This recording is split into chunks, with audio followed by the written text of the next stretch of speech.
Okay, Logan, this is just for you basically at this point in time. We're going to talk about education in colonial America. I'm going to read a couple of quotes, and I want you to record what I tell you to. The biblical principles upon which America was birthed were passed on to succeeding generations through education in the home, church, and school. Christian education assured a foundation of liberty. Now, I want you to put that down. Christian education assured a foundation of liberty. Okay, if you have worked on Ether 212, you can understand that, because if our nation is going to be free and remain free, we have to serve Jesus Christ, and so we have to have a Christian foundation for our liberty. Our founders understood that tyranny and bondage would result from ignorance of the truth, and that for them the truth was rooted in the Bible. Of course, for us it's rooted in the Scriptures and in the prophets and apostles. Benjamin Franklin said, "A nation of well-informed men who have been taught to know and prize the rights which God has given them cannot be enslaved." And this is the part of Benjamin Franklin's quote that I want you to put down. Benjamin Franklin said, "It is in the region of ignorance that tyranny resides." Okay, the region of ignorance that tyranny resides. Now, biblical scholarship. Biblical scholarship. Definition of biblical scholarship. It is the ability to reason from biblical principles and relate it to all of life. For us, it would be able to reason from scriptural principles, right? From either what the prophet has said or what's in the printed word and so forth, and relate that to all of life, to apply it to all of life. An example of biblical reasoning is the Pilgrims. Okay, they extended Christian principles into civil government. I expect you to put this down. Example of the Pilgrims, extending Christian principles into government and how to deal with problems. The first that they did was the Mayflower Compact. The second was their pact with one of the local Indian tribes, and they kept the peace for a long, long time. Third, they changed from labor and ownership in common to individual enterprise and private property. And the idea there being that you are responsible for your own salvation. You're the one that has to live the law and obey the commandments and so forth. It isn't a community thing. It can be helpful if the community all obeys the laws and ordinances of the gospel, but it's an individual thing. Salvation is going to be up to you as to whether you obey or not. And lastly, the Pilgrims repaid the original debt. They had borrowed money to be able to make the voyage to America, and they paid that debt off. It was terribly difficult for them to do it, but they did it.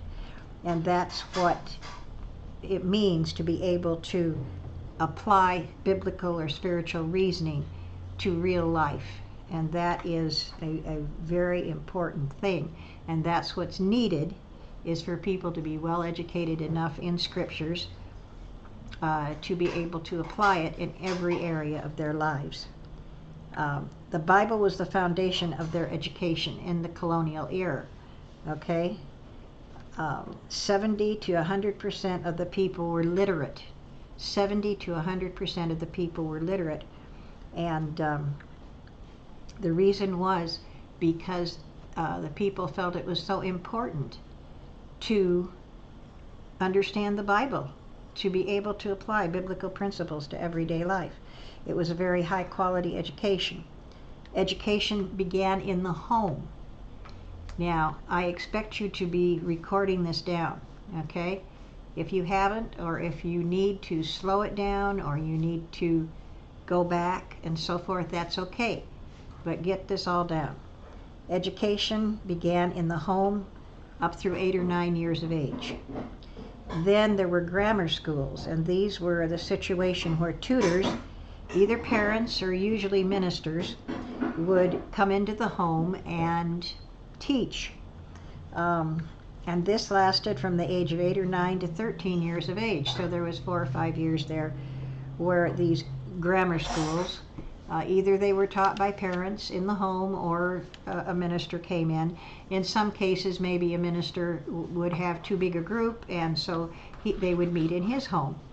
But parents felt it was their responsibility to educate their children.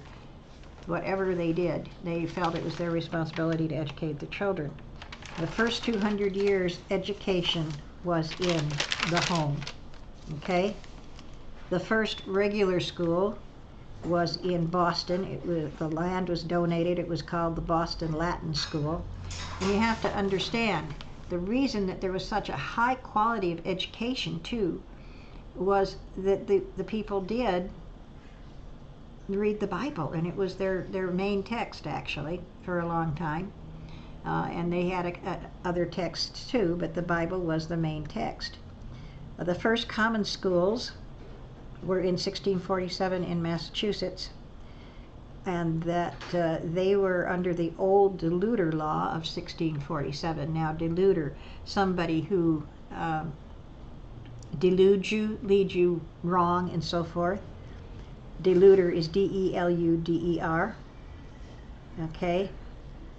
The old deluder law was because they knew that Satan could deceive you and lead you astray, and they didn't want that, so they wanted their children taught in the Bible. So, and so they established schools. They said there had to be schools wherever there were a certain number of people.